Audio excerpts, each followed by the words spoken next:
skincare business is one of the most lucrative on the planet, but at the same time it also makes sense if you don't know where to start and if you're feeling a little lost or even scared. As lucrative as it may be, it's still a very competitive industry. That's why I'm going to tell you today step by step in this little guide on how you can get started with your skincare business from home in easy steps. First of all, you market research. Then you develop your branding, everything from logo, brand colors, fonts to overall brand image, story, mission and vision. Then you decide on your products and your suppliers. Do you want to outsource the manufacturing of your products, or do you want to do it yourself? Make sure to follow up with the regulations, registering your business in the country where you're from. Take everything you've done online, promote it there, go on social media platforms, create a website, start blog writing, start creating content as soon as possible, because practice makes perfect. As usual, timestamps are below, and let's get started. With this first step, what I want you to be very aware of what's currently on the market, what's trending, what's not, what's the overall situation, who are your competitors, what are their best sellers and what are they selling, what they're not selling, what's their brand mission. The first step of any business, even if you're here but you're not doing a skincare business and just selling candles or whatnot, spa products. So start up strong, start up with the research. You're going to analyze market trends. Like we said, what's trending, what's not, what's popular, what will be the potential future direction of your skincare niche. You're going to analyze your competitors, so you know how are they positioning themselves on the market, meaning what's their brand mission, what's their brand vision, what are their best sellers, what kind of ingredients are they using, what is important to them, and what's more importantly, what's very important for their customers. How are they communicating with their customers, what are some problems that their customers are facing, and why are they even using their products in the first place. Based on all the information, you are going to identify your target audience.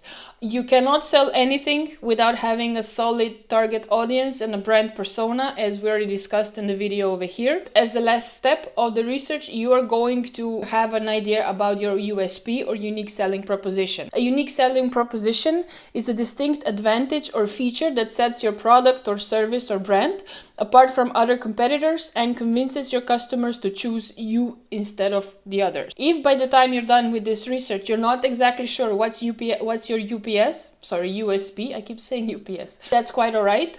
You'll figure it out later, but try to brainstorm a little bit, so at least you have some sort of idea what could that be. You've been fighting with acne or problematic skin your entire life, and because you've never found any of the products that worked, you had to develop your own. So your unique selling proposition in this case would be effective skincare for problematic skin, where you can actually show it's basically, in another way, it's an advantage that you have over your competition. It's really not that important to have a niche as long as you make products that sell. The market is so vast that the sooner you niche down, the easier it will be for you to find your target audience and develop the whole branding image and marketing, your values, brand mission, vision, and so on. Essentially, without all this information, without your target audience, without your branding, without the idea of who you are, you're really not going to sell your products to anybody. Once you've done your market research, now that you already kind of have an idea of what exactly you want to sell, go and make those products and then test them out on yourself firstly, and then test them out, ask your family, ask your friends. Based on their feedback, you can then develop a product that eventually you will sell. Basically, this is just the product development phase. You are trying to figure out what products you will sell. This is why you need to know your target audience, because you also need to figure out what kind of ingredients you'll be using. So let's say you want to sell strictly organic skincare. You probably will not source ingredients from the other side of the world, or ingredients that could be a little bit controversial, such as palm oil, because if you're selling organic skincare, you naturally assume that your target audience cares about sustainability, cares about recycling. That's why also it's important that you nail down all the basics and the research in the first step. So this is the second step. Yes, you're going to essentially decide what products you want to sell. You will make these products and see how they work for you and your friends and family, and you will set up a very effective but strict product development process. So now you're just kind of like setting it all up for success. That's why you have to figure out how exactly you're developing the products, the whole process process of it, what are you paying attention to, and especially the testing part. So once you make the products, once you try them out, you also need to see how long they last. Basically, you're testing out also for their shelf life, not just for how they perform. So in terms of like how they feel on the skin, are they doing what they're supposed to do, are they efficient, are they just empty promise, so to speak. Not all our products make it outside the walls of the lab. You need to strategically test your products on purpose to see how they behave within different temperatures, humidities, obviously depending on where you live, and also in different environments. You will obviously work with them or use them in a different way that your friends and family might, because you know that, for example, your body butter doesn't contain any preservatives, so you'll pay extra care to that, but they won't. So this is also something to take into the consideration. So let me know in the comments below, how far along this journey are you? Are you just still considering to starting your own business, or have you already started? Would love to hear from you.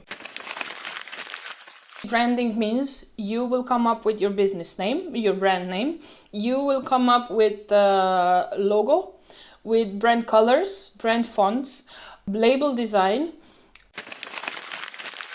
You want to register your business depending on the country you're in. Essentially, some people also trademark their brand name. This is optional. You need to get some permits or licenses if this is something that your country requires. And most importantly, potential insurance for your business. And also understand the regulations for selling skincare products. Make sure that you completely understand what you need to do to launch your business legally. You have two options here. You can either outsource it, find an outside manufacturer. This can be super handy, but they usually require quite large MOQs. And maybe since you're just starting out, this is not the best option. The second option obviously is to make the products yourself. In this case, you will need a separate area for your production line. I know that many people also started from their kitchen. I would not under any circumstance recommend that. It's great if you're just trying to create stuff for yourself, but if you're trying to scale it and make it a proper business, then obviously you need a dedicated area where everything's clean, where everything's been sterilized. You don't need a large area to do that. A large table with some storage space, also really important, where you can keep your ingredients safe and stored in a normal temperature, so not too hot, not too cold, and so you can ensure the highest quality of your ingredients, and you know that way they will not get compromised. Suppliers, not just for your ingredients, but also for other stuff, like for packaging, labels, and so on. You need, and I cannot stress this enough, you need suppliers that are reliable, that will provide you with all the paperwork necessary at the moment you need it, that will provide you with the correct paperwork, that sell quality ingredients, suppliers who know how to work with cosmetic business owners. I have run into a number of unreliable suppliers. They sent me the wrong paperwork, or they refused to send me any paperwork. You will have to set up your online store. Obviously, you don't have to do it, but I would definitely recommend you to do it because, well, just for one really important reason, all the big brands do it. If you want to present your brand as a serious business, as a reliable business, and something or someone who has a future, I think that a web shop is a no-brainer. You can create your own, but if you've never worked with websites before, it will be quite a challenge. So consider this when you're budgeting your expenses.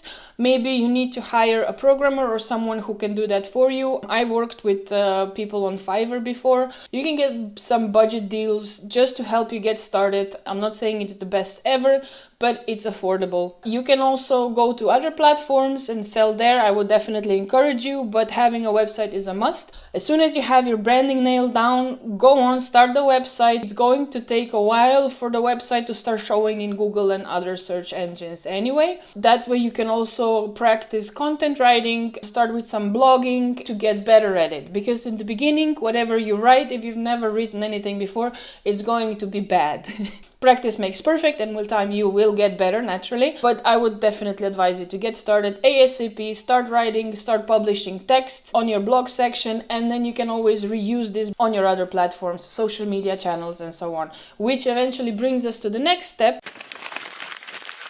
marketing. You will have to develop a marketing plan. How are you trying to promote your products and get them in front of the right people? Get on social media platforms, select a few that you want to publish on, not all, but maybe Instagram and Pinterest, or Pinterest and TikTok, or maybe Facebook. Pick a few platforms, start a website, and just start pumping your content out there so that people get to know your brand. And also, by the time you will eventually launch your business, you will already have some followers. It's going to be much easier for you than starting from scratch when you launch. So develop a marketing plan, pick your platforms, and then figure out how are you going to get visitors to your website? How do you want to promote your products through UGC creators and influencers?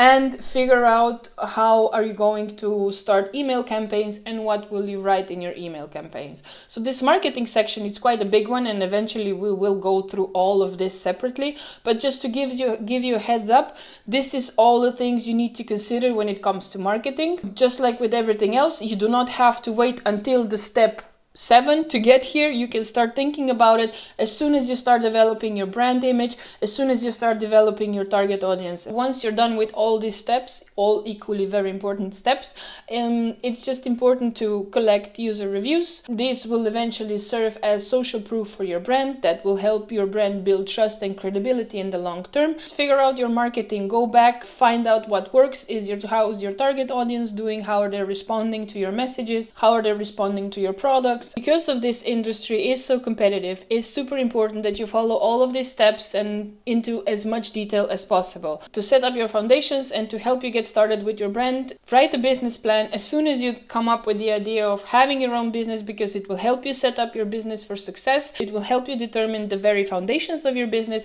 It will just take out all the guesswork out of your business.